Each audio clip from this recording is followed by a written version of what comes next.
Wyoming Territory, 1875. The unforgiving winds swept across the plains with a vengeance that matched the harshness of frontier life itself. Thomas Daniels stood at the edge of his modest ranch, squinting against the setting sun, the golden light casting long shadows across the land he'd fought so hard to claim. At 26, his face bore the weathered look of a man who'd seen more than his fair share of hardship, though youth still clung to his strong jawline and clear blue eyes. Thomas pulled his hat lower, shielding himself from both the sun and unwelcome memories. 3 years alone on this patch of Wyoming dirt had taught him one immutable truth: a man survived longer when he kept to himself. Love was a luxury the frontier couldn't afford, a distraction that got people killed. He'd seen it happen to his parents, watched as their devotion to each other had blinded them to the dangers lurking just beyond their door. Now they lay side by side beneath twin wooden crosses on the eastern edge of his property, a daily reminder of the cost of caring too deeply. He ran his fingers over the smooth handle of the Colt revolver at his hip, a more reliable companion than any person could be.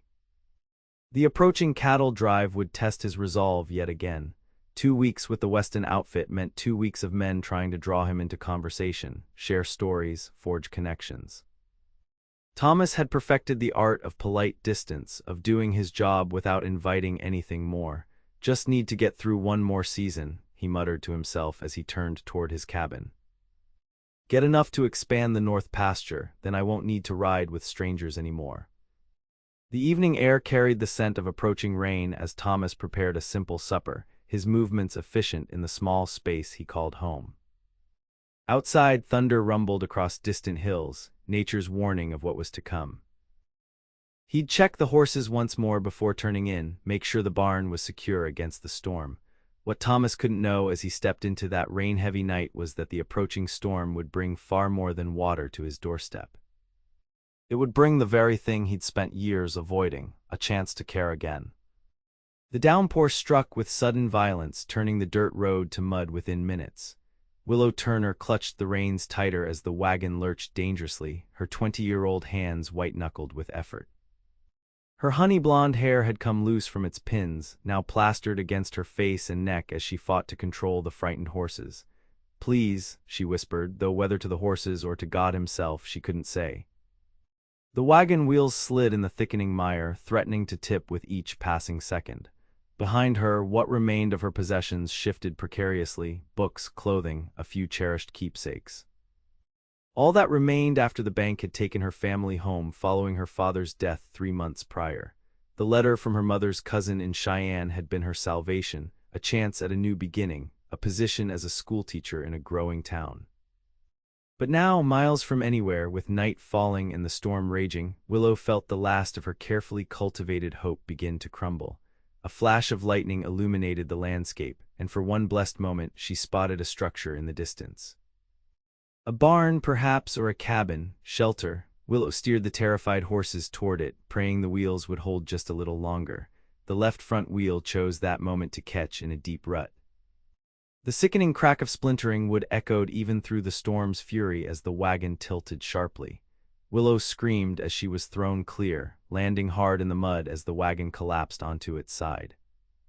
The horses, still harnessed, neighed in panic.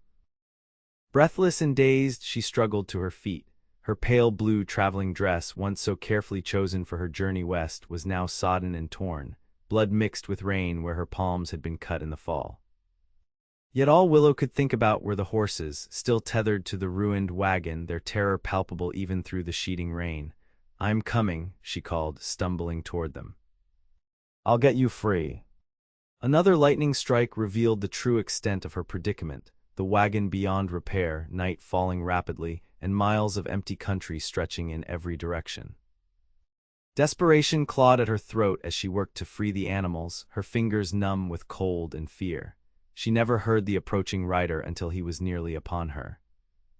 Thomas had been securing the last of his tools in the barn when he heard it, a sound distinct from the storm's fury, a scream carried on the wind. He paused, listening intently, telling himself it was merely the weather playing tricks. Then came the unmistakable whinny of horses in distress. Against his better judgment, he saddled his most reliable mount and rode out into the deluge, following the sounds that grew clearer with each passing minute. The lightning revealed the scene in stark flashes, an overturned wagon, loose horses, and a figure struggling in the mud. As he drew closer, Thomas realized with surprise that the figure was a young woman. She was working frantically to free the harness of one of the horses, her movements growing increasingly desperate as the animal pulled against her. "Stand back," he called over the storm's roar, dismounting in one fluid motion. "You'll get yourself trampled." The woman spun toward him, and for an instant the lightning illuminated her face. Despite the mud and rain, Thomas could see she was beautiful, honey-blonde hair darkened by the downpour, wide eyes reflecting both fear and determination. Something twisted unexpectedly in his chest. "Please," she said, her voice surprisingly steady despite her circumstances, "help me free them before they hurt themselves." Thomas nodded once, moving with practiced efficiency to calm the first horse while cutting away the tangled harness. The woman followed his lead with the second animal, her movements revealing a competence that surprised him. "They'll bolt as soon as they're free," he warned as he worked on the final strap. "Better than being trapped," she replied, and in that simple statement, Thomas heard an echo of something familiar, the pragmatism that frontier life demanded. When both horses were released, they indeed bolted into the night.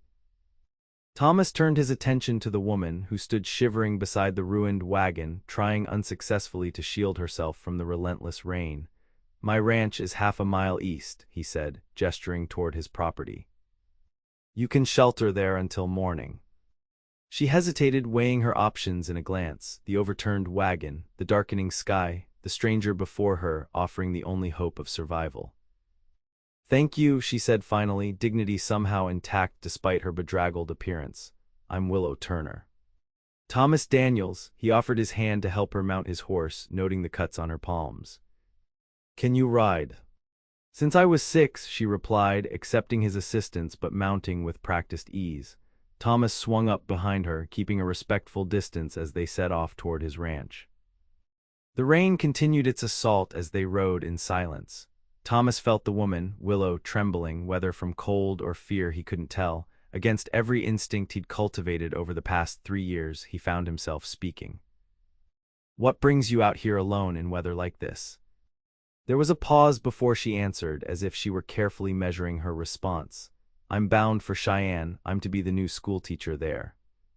Thomas nodded, though she couldn't see him. "A schoolteacher." It explained the books he'd glimpsed in the wagon. Long way to travel alone. "I had little choice in the matter," she replied, and something in her tone silenced further questions. By the time they reached his cabin, the rain had begun to slacken, though the wind still howled around the eaves. Thomas helped Willow dismount, noting how she winced when her feet touched the ground. "Are you injured?" he asked, leading her toward the porch. "Just bruised, I think." Her attempt at a smile faltered as she looked back in the direction they'd come. "My things." "We'll see what can be salvaged tomorrow," Thomas said, unlocking the cabin door. "Nothing to be done tonight." The cabin was modest but solid, one main room with a stone fireplace, a curtained-off sleeping area, and a small kitchen space.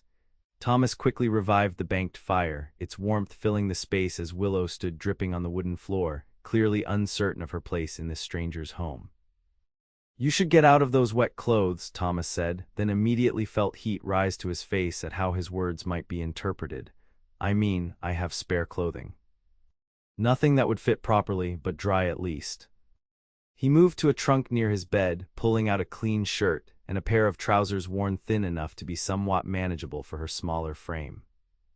He handed them to her without meeting her eyes, then gestured to the curtained area. "You can change there. I'll make something hot to drink."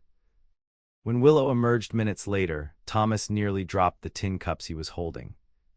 His clothes engulfed her slender frame, the sleeves rolled up multiple times to free her hands, yet somehow she managed to maintain a dignity that impressed him.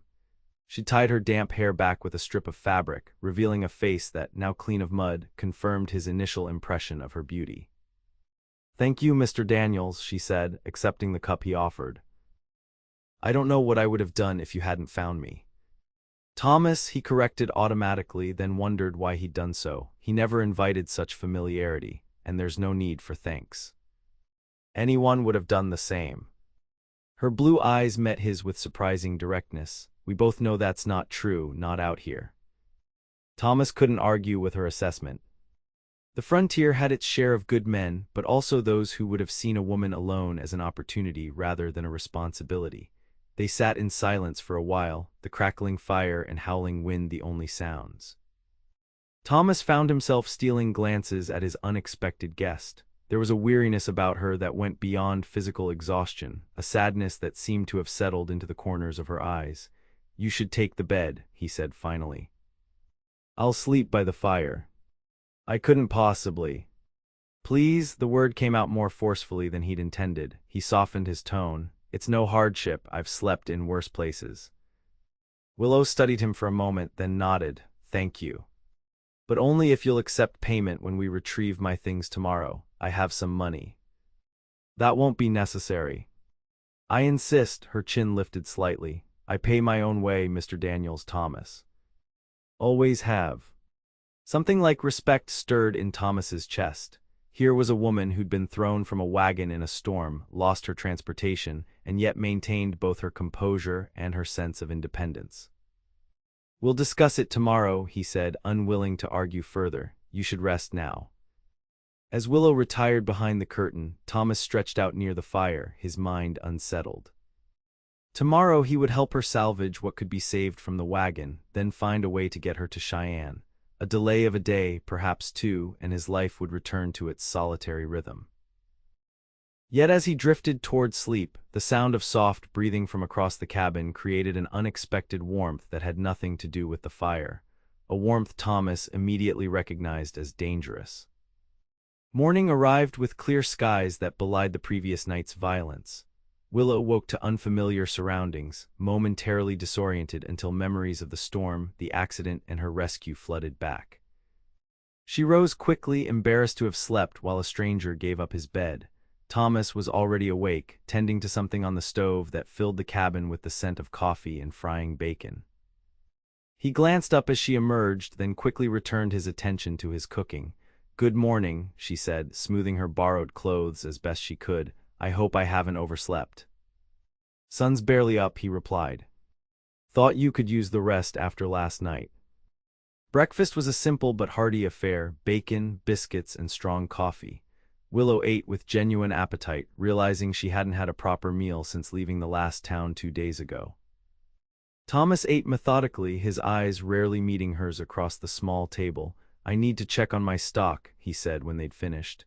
"Then we can ride out to your wagon, see what's left." Willow nodded, gathering the dishes before he could protest. "I'll clean up here, it's the least I can do."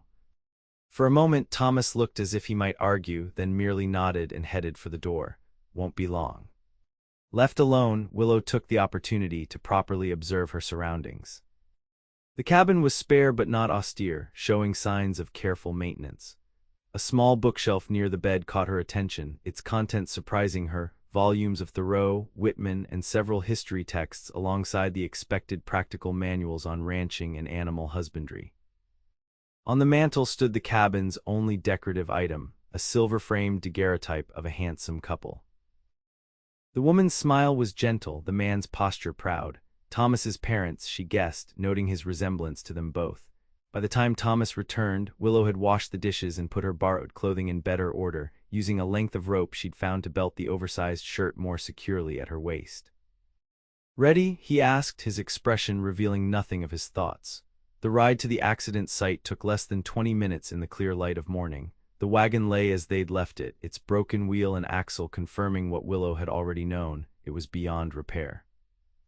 Her possessions were scattered nearby, some still protected by the canvas cover, others exposed to the elements. Thomas helped her sort through the debris, separating what could be salvaged from what was ruined. Her books, thankfully, had been in a trunk that remained relatively watertight. Clothing could be washed and dried. The food supplies were largely lost, as were some of her more delicate possessions. "This is more than I expected," Willow said, trying to maintain her optimism as they loaded what they could onto Thomas's horse. "Thank you for your help." Thomas nodded, his eyes scanning the horizon. "We should head back. Sky's clear now, but weather changes quick out here." They worked in companionable silence, Thomas's efficiency complementing Willow's careful sorting. When they had salvaged all they could, Thomas secured the items on his horse, and they began the journey back to his cabin. "How long have you been ranching here?" Willow asked, breaking the silence that had stretched between them. Thomas hesitated before answering. 3 years on my own. Before that, it was my parents' place. "The couple in the photograph on your mantle." He glanced at her sharply, and Willow felt heat rise to her cheeks. "I noticed it while cleaning up," she explained. "You have their features." Thomas looked away, his jaw tightening. "They died 4 winters ago. Fever took them both within days of each other." "I'm sorry." Willow's sympathy was genuine, tinged with fresh grief of her own.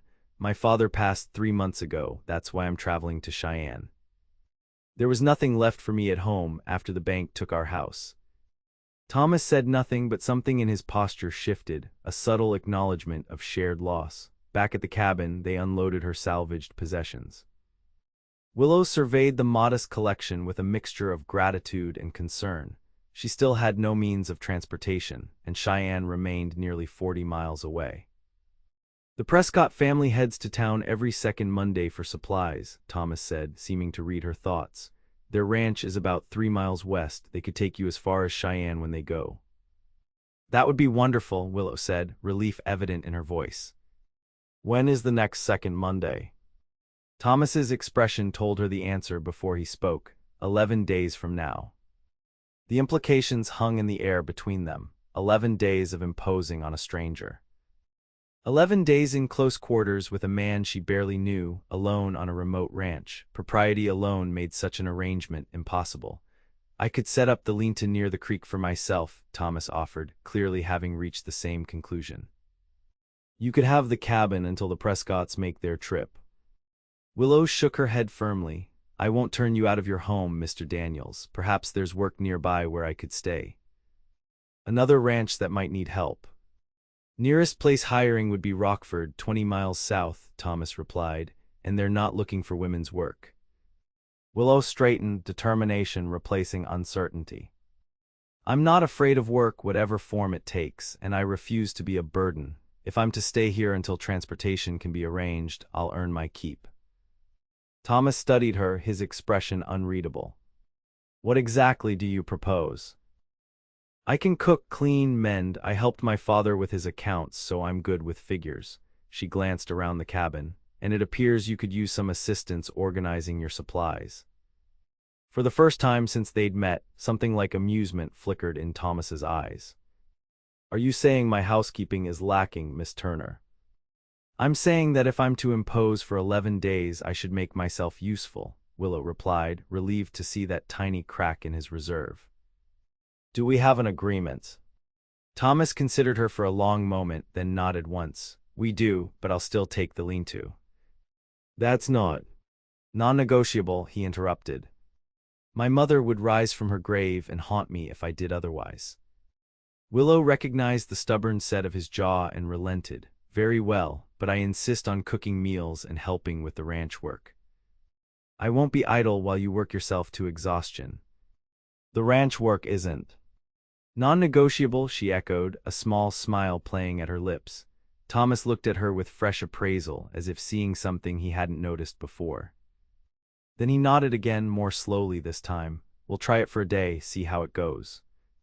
It was a small victory, but Willow would take it. 11 days to find her footing again before continuing to Cheyenne.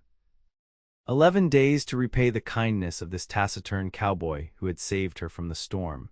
What neither of them could know was how those 11 days would change the course of both their lives forever. The first 3 days established a cautious rhythm between them. Thomas rose before dawn to tend to the livestock, returning to find breakfast waiting.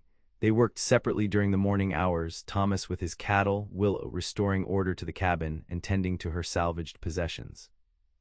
Afternoons brought them together for the tasks that required 2 pairs of hands. Thomas discovered that Willow, despite her refined speech and education, was no stranger to physical labor.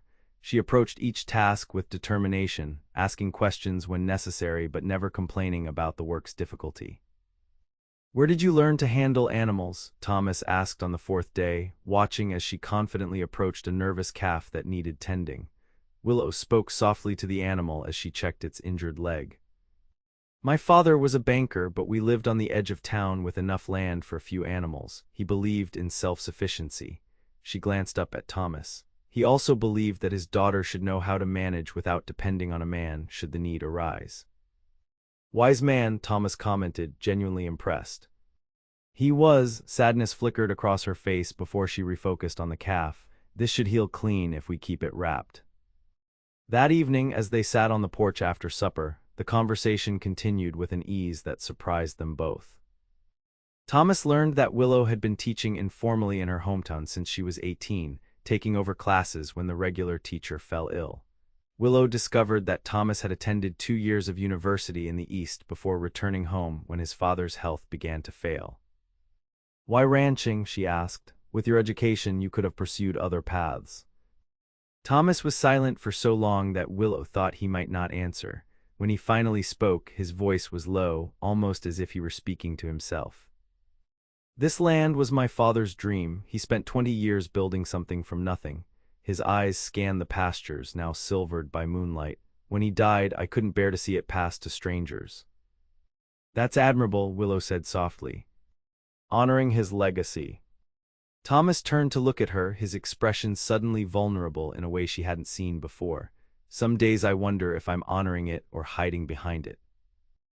The admission hung in the air between them, unexpected and raw. Willow felt the weight of his confidence and chose her response carefully. Perhaps it can be both. We often have complex reasons for the paths we choose. Thomas nodded slowly, then stood as if uncomfortable with having revealed so much. It's getting late. I should check the Linta before turning in. As Willow watched him walk away, she realized something had shifted between them, a small but significant crack in the wall he'd built around himself. And despite her best intentions, she found herself wanting to widen that crack to understand the man behind the reserve. A dangerous desire, she reminded herself firmly. In a week's time, she would be gone from this place, pursuing the new life she'd planned in Cheyenne. Becoming entangled in Thomas Daniel's quiet struggles would serve neither of them well. Yet as she prepared for bed in the cabin that smelled increasingly of both of them, his soap and leather, her lavender sachet and the bread she'd baked that morning, Willow couldn't deny the strange sense of rightness she felt here, as if she'd found something she hadn't known she was seeking. On the 6th day, everything changed. The morning had begun like the others, with Thomas leaving at first light to check the northern pasture where several cows were close to calving. Willow had breakfast waiting upon his return, noting with concern that he seemed distracted, his responses to her questions even more abbreviated than usual. Is something wrong? She finally asked as he pushed eggs around his plate without eating. Thomas hesitated, then sighed. Tracks near the north fence line, fresh ones. Animals.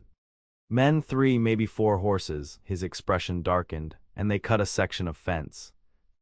Willow felt a chill despite the warm kitchen. Rustlers.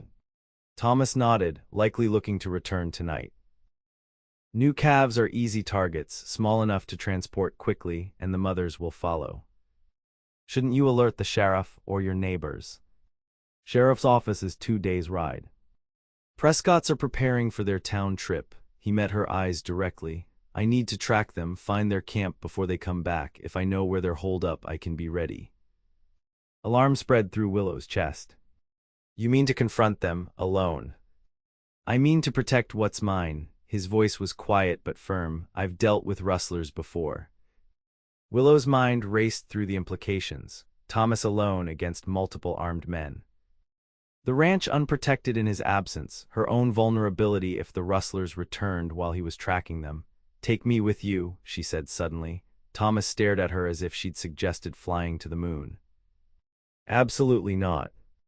Listen to me, Willow leaned forward, her determination mounting. If you leave me here and the rustlers come while you're gone, I'm defenseless. If you stay here waiting for them, they might steal your cattle from another section of the property. But if we track them together, find their camp. Out of the question, Thomas interrupted. It's too dangerous. More dangerous than being here alone, Willow challenged. I can ride, I can shoot. You can shoot, disbelief colored his voice. My father insisted, she replied steadily. Said a woman alone needs to protect herself. I'm not claiming to be Annie Oakley, but I can hit what I aim at. Thomas stood abruptly, pacing the small kitchen. Tracking rustlers isn't like target practice, Willow. These men are killers. All the more reason not to face them alone, she countered, rising to meet his gaze. 2 sets of eyes are better than 1. And she hesitated, then pressed on. And if something happened to you out there, no one would know. At least together we'd have a chance. She could see the conflict in his eyes, the ingrained protectiveness warring with the logic of her argument. Finally, he spoke, his voice tight with reluctance. You stay behind me at all times. You do exactly as I say when I say it. And if I tell you to run, you run. No questions, no arguments. Relief and apprehension mingled in Willow's chest. Agreed. They prepared quickly, Thomas instructing her on what to bring and what to leave behind. He provided her with his spare revolver, watching critically as she checked and loaded it with practiced movements that confirmed her earlier claim. We follow their tracks as far as we can today, he explained as they saddled the horses. Find their camp, then return before dark to prepare. The tracking itself proved slower than anticipated. The rustlers had crossed a rocky stretch where hoofprints disappeared, forcing Thomas to search for other signs, broken twigs, displaced stones, occasional droppings from their horses. Willow followed silently, learning to read the land through Thomas's eyes. By mid-afternoon, they had covered nearly 10 miles, following the increasingly clear trail toward a series of low hills to the northwest. Thomas reined in suddenly, holding up a hand for silence as they approached a ridge. Their camp should be just beyond, he whispered, dismounting. We'll go the rest of the way on foot. Stay low. Willow followed his example, her heart pounding as they crept toward the ridge's edge. Thomas gestured for her to remain slightly behind him as they peered cautiously over the rocks. In the small valley below, 4 men moved around a camp centered on a smoldering fire. A makeshift corral held several horses, and rifles leaned against a nearby boulder. Even from this distance, Willow could sense a hardness about these men that sent ice through her veins. Thomas studied them intently, then pulled back, motioning for Willow to follow. They retreated to where they'd left the horses before he spoke. 4 of them, as I thought, Kearney's gang by the looks of it. They've been working their way through the territory, hit the Peterson place last month. His expression was grim. They don't leave witnesses. Fear tightened Willow's throat, but she forced herself to think clearly. What's our plan? We ride back now, secure the ranch. I'll move the pregnant cows to the south pasture, closer to the cabin. Set up positions where I can see them coming. He hesitated, then added reluctantly, you'll stay in the cellar. The cellar, indignation temporarily overcame fear, while you face 4 armed men alone. This isn't a debate, Willow. Thomas's voice hardened. I brought you because you were right about being safer with me than alone at the ranch. But now we know what we're dealing with, and there's no chance I'm putting you in the line of fire. And if they kill you, she challenged. What happens to me then? Something flashed in Thomas's eyes, concern, perhaps even fear, but not for himself. The cellar has a hidden exit that leads to the creek bed. If things go wrong, you take my fastest horse and ride for the Prescotts. Willow wanted to argue further, but the gravity in Thomas's expression stopped her. This was his land, his fight. And though it galled her to hide while he faced danger, she recognized the sense in his strategy. Fine, she conceded reluctantly, but promise me you won't take unnecessary risks. These cattle aren't worth your life, Thomas. He looked at her strangely then, as if surprised by her concern. It's not just about the cattle, he said quietly. Men like Kearney don't stop. If they succeed here, they'll keep coming back, taking more each time. And that's worth dying for. Willow couldn't keep the emotion from her voice. Land and livestock. Thomas mounted his horse before answering, his eyes fixed on the horizon rather than meeting hers. My father used to say a man needs something worth fighting for to truly live. For the longest time I thought it was just this place. He finally looked at her, something unreadable in his expression. Now I'm not so sure. Before Willow could respond, he urged his horse forward, leaving her to follow with her thoughts in turmoil. Something had changed between them in those moments on the ridge, something neither of them was prepared to name. They rode hard back to the ranch, arriving as the sun began its descent toward the western hills. Thomas immediately set to work moving the vulnerable cattle, while Willow prepared the cabin for what might come, filling water buckets, checking ammunition, ensuring the cellar was stocked with essentials. As darkness fell, Thomas returned to the cabin, his expression tense but resolved. They'll come tonight or not at all. New moon makes it ideal for rustling. He showed Willow the cellar entrance and the hidden tunnel, making her practice opening the concealed door in the darkness. Head east along the creek until you reach the Split Oak, then north 2 miles to the Prescotts. I understand, Willow said softly, but it won't come to that. Thomas looked at her for a long moment, then did something that stole her breath. He reached out and gently tucked a strand of hair behind her ear, his calloused fingers feather-light against her skin. You should have been in Cheyenne by now teaching children their letters, he said, his voice rough with emotion he'd kept tightly leashed until now. Instead, you're here, facing danger because of me. I'm here because my wagon wheel broke, Willow corrected him, trying to ignore the warmth spreading through her at his touch. And I don't regret it. The air between them grew charged with unspoken feelings. For one heartbeat, then two, Willow thought he might close the distance between them. Instead, Thomas stepped back, his expression shuddering once more. It'll be dark soon. We should get ready. The hours that followed were among the longest of Willow's life. Positioned in the cellar with the trapdoor cracked open enough to hear Thomas's signal if needed, she strained to catch any sound from outside. Thomas had positioned himself in the darkened loft where narrow windows offered views of both the barn and the south pasture. Shortly after midnight, a soft whistle from above alerted her. They were coming. Willow's hand tightened on the revolver in her lap as she listened to Thomas's near-silent movements across the cabin floor. She wanted desperately to join him, to stand at his side rather than hide below. But she had given her word, and breaking it now would only divide his attention when he needed to be focused. The minutes crawled by, each one an eternity of waiting. Then came the sounds she'd been dreading, the muffled report of a rifle, followed by shouting. More shots, closer now, a crash against the cabin wall. Heart pounding, Willow rose from her position, no longer able to remain hidden while Thomas fought alone. She had just reached the ladder when the trapdoor was flung open from above. Thomas's face appeared, blood streaming from a cut above his eye. They've separated 2 at the pasture, 2 coming for the cabin, he said urgently. I got 1, but they've pinned me down. We need 2. A bullet splintered the window frame, sending glass shards flying. Thomas ducked instinctively, then reached down to pull Willow up from the cellar. Change of plans, he said grimly. We make our stand together. Relief flooded through Willow despite the danger. Just tell me what to do. Thomas positioned her at the rear window while he took the front, both of them with clear views of the approaching rustlers. Wait until they're close, he instructed. Make your shots count. The next minutes passed in a blur of tension and focused action. Willow sighted along her revolver as one of the rustlers crept toward the back door, his own weapon raised. When he was 20 yards out, she steadied her breathing as her father had taught her, squeezed the trigger, and fired. The man cried out, clutching his shoulder as he stumbled backward. Not a killing shot, but enough to take him out of the fight. Pride mingled with horror in Willow's chest. She had never shot a person before, had never imagined she would need to. At the front of the cabin, Thomas exchanged fire with the remaining rustlers, his movements swift and decisive. A shout from outside suggested another had been hit. Then came a moment of eerie silence. They're retreating, Thomas said, his voice tight with pain. Willow turned to find him leaning heavily against the wall, his left arm dark with blood. You're hurt. She moved quickly to his side, helping him to a chair.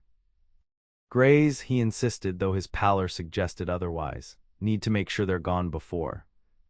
The sound of hoofbeats interrupted him, several horses, riding hard away from the ranch. Thomas tried to stand but swayed dangerously. Willow pressed him firmly back into the chair. They're leaving, she said, and you're bleeding badly. Let me help you. For once, Thomas didn't argue. He allowed Willow to cut away his sleeve, revealing a deep furrow along his upper arm where a bullet had torn through flesh without hitting bone. With steady hands that belied her inner turmoil, Willow cleaned and bandaged the wound, using skills learned during a fever outbreak in her hometown. You should be a nurse instead of a teacher, Thomas murmured, watching her work with a combination of pain and something warmer in his eyes. "I prefer teaching," Willow replied, securing the bandage. "Less blood involved." Thomas's laugh turned into a grimace. "Depends on the students, I'd wager." When she'd finished tending his wound, Willow insisted on checking the property herself while Thomas recovered his strength. Armed with his rifle, she cautiously circled the cabin and barn, finding one injured rustler unconscious near the corral and signs that his companions had dragged away another. The cattle were still secure in the south pasture, agitated but unharmed. By the time she returned to the cabin, dawn was breaking over the eastern hills. Thomas had managed to stoke the fire and was sitting more steadily, some color returned to his face. "They're gone," Willow confirmed. "One's still out cold by the corral, the others took their wounded and fled." Thomas nodded. "We should tie him up, get him to the sheriff when he's conscious." "You're not going anywhere until that arm heals," Willow said firmly. "I'll handle the prisoner." To her surprise, Thomas didn't protest. He watched as she efficiently secured the unconscious rustler to a support post in the barn, providing water but keeping him bound and under guard until he regained consciousness several hours later. The man, sullen and refusing to give his name, confirmed what they had already guessed. Carney's gang had been working systematically through the area's isolated ranches. With 2 members wounded and their element of surprise lost, they wouldn't return to the Daniels ranch.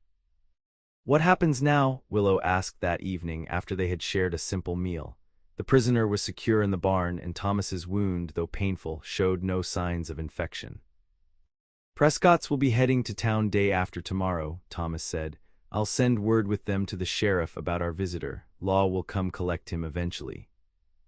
Willow nodded, suddenly acutely aware that her planned departure with the Prescotts was rapidly approaching. Just 3 days remained of her time at the ranch, 3 days before she would continue to Cheyenne and the life that awaited her there. The thought brought an unexpected hollowness to her chest. "You were brave today," Thomas said quietly, breaking into her thoughts. "Braver than most men I've known." Willow looked up, surprised by the open admiration in his voice. "I was terrified," she admitted, "but sometimes fear and courage exist together." "My father used to say something similar." Thomas's expression softened with memory. "He said courage isn't the absence of fear, but the decision that something else is more important." "Your father sounds like he was a wise man." "He was," Thomas hesitated, then continued. "He would have liked you, I think." "My mother, too. They valued education, believed in building something meaningful." The simple statement carried weight beyond its words, an acknowledgement that she had somehow found her way past his carefully constructed barriers. "I would have liked to meet them," Willow said softly. Thomas met her gaze across the table, the firelight casting warm shadows across his features. "Willow, A noise from outside interrupted whatever he had been about to say, a horse approaching at speed. Thomas was on his feet instantly, revolver in hand as he moved to the window. "It's Ben Prescott," he said with relief, recognizing their neighbor. Something must be wrong for him to ride out at this hour. Ben Prescott proved to be a burly man in his 40s, his expression grave as Thomas invited him inside. He nodded politely to Willow before delivering his news. "Got word from town today, telegram from Cheyenne." He looked uncomfortable as he turned to Willow. "Message for a Miss Willow Turner. Said you might be in these parts." Willow felt a chill of premonition. "For me, what did it say?" "School board in Cheyenne hired someone else 2 weeks ago when you didn't arrive as scheduled." Prescott shifted awkwardly. "Sorry to be the bearer of bad tidings, miss." The news struck Willow with physical force, the position she had pinned all her hopes on gone. Her carefully constructed future vanished in a few simple words. "I see," she managed, her voice surprisingly steady despite the turmoil inside. "Thank you for bringing the message, Mr. Prescott." After declining an offer to stay the night, Prescott departed with promises to return in 2 days as planned, now with the additional purpose of transporting their rustler prisoner toward justice. His departure left a heavy silence in the cabin. "I'm sorry about the teaching position," Thomas finally said, his voice gentle. Willow nodded, still processing the implications. "It seems I've been making plans based on shifting sand." "What will you do now?" It was the question Willow had been asking herself since Prescott delivered his news. Without the teaching position, her purpose in Cheyenne evaporated. She had some savings, enough perhaps to sustain her while searching for new employment, but the security she had counted on was gone. "I don't know," she admitted. "Perhaps there are other schools in need of teachers. Or other work I could find." Thomas was silent for a long moment, his expression unreadable in the dim light. When he finally spoke, his words came carefully, as if each had been considered and weighed. "You could stay." Willow's heart stuttered in her chest. Stay. Here at the ranch, Thomas met her gaze directly now, vulnerability and determination mingled in his eyes. "I've seen how you work, how you think. This place runs better with you here than it ever has before." "You're offering me employment?" Willow asked, needing clarity despite the hope blooming in her chest. Thomas's jaw tightened. "I'm offering you a place, a purpose if you want it. The terms would be for you to decide." The implications hung in the air between them. This wasn't merely about work, they both knew it. In the span of a week, they had moved from strangers to something neither could easily define, yet both recognized. The question was whether they had the courage to acknowledge it. "I need time to think," Willow said finally. "This isn't a decision to make in haste." Thomas nodded, relief and tension visible in equal measure. "Take all the time you need. Nothing needs to be decided tonight." But as Willow lay awake that night, listening to the soft sounds of Thomas moving about in the lean-to outside, she knew her decision was already forming. The question wasn't whether she would stay, but what staying would mean for both of them. The next 2 days passed in a curious state of suspended animation. They continued their shared work around the ranch, each hyper-aware of the other's presence yet careful not to broach the subject that dominated their thoughts. The rustler remained secured in the barn, provided with food and water but little conversation. On the morning the Prescotts were due to arrive, Willow finally broke the silence as they shared breakfast. "I've been thinking about your offer," she began. Thomas looked up from his coffee, wariness and hope warring in his expression. "And I'd like to stay," Willow held his gaze steadily, "but I need to understand what you're proposing, Thomas. Am I to be your housekeeper, your ranch hand, your partner? These are very different arrangements." The directness of her question seemed to catch him off guard. He set down his cup, considering his response with the careful deliberation she'd come to expect from him. "When I found you that night in the storm," he said finally, "I thought I was simply doing what anyone would do, helping someone in need. I had no intention of allowing you to disrupt the life I'd built." Willow waited, sensing there was more he needed to say. "But then you did disrupt it," Thomas continued, a hint of wonder entering his voice. "You asked questions, you challenged me, you stood beside me against rustlers when most would have fled." He took a deep breath. "For 3 years I've been existing here, not living, surviving but not building anything my parents would recognize as a life." He reached across the table, tentatively covering her hand with his own. "I don't want a housekeeper or just another ranch hand, Willow. I want a partner, someone to share this place with, to make it more than just land and livestock." His voice roughened. "I want you." The simple declaration struck Willow with unexpected force. This taciturn cowboy, who measured his words as carefully as gold dust, had just offered her everything she hadn't known she was seeking. "I want that too," she admitted softly. "But Thomas, we've known each other barely 10 days. Most would say that's not enough time to make such decisions." "Most haven't faced rustlers together," he countered, a rare smile touching his lips. "Or survived a wagon crash in a storm." Willow couldn't help returning his smile. "That's true, we've compressed quite a lot into a short time."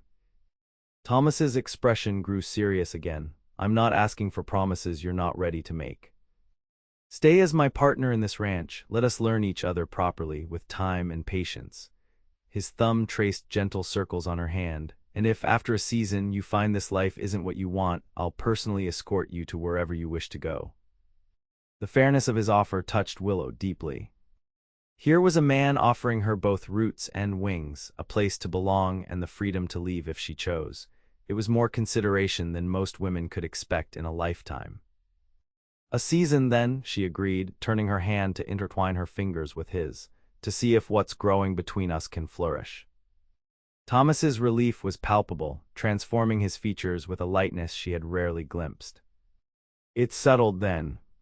The sound of approaching wagons interrupted their moment, the Prescotts arriving as promised. The next hours were filled with practical matters, explaining the situation with the rustler, introducing Willow as Thomas's new partner, which earned knowing looks from Mrs. Prescott, and arranging for messages to be sent regarding the attack on the ranch.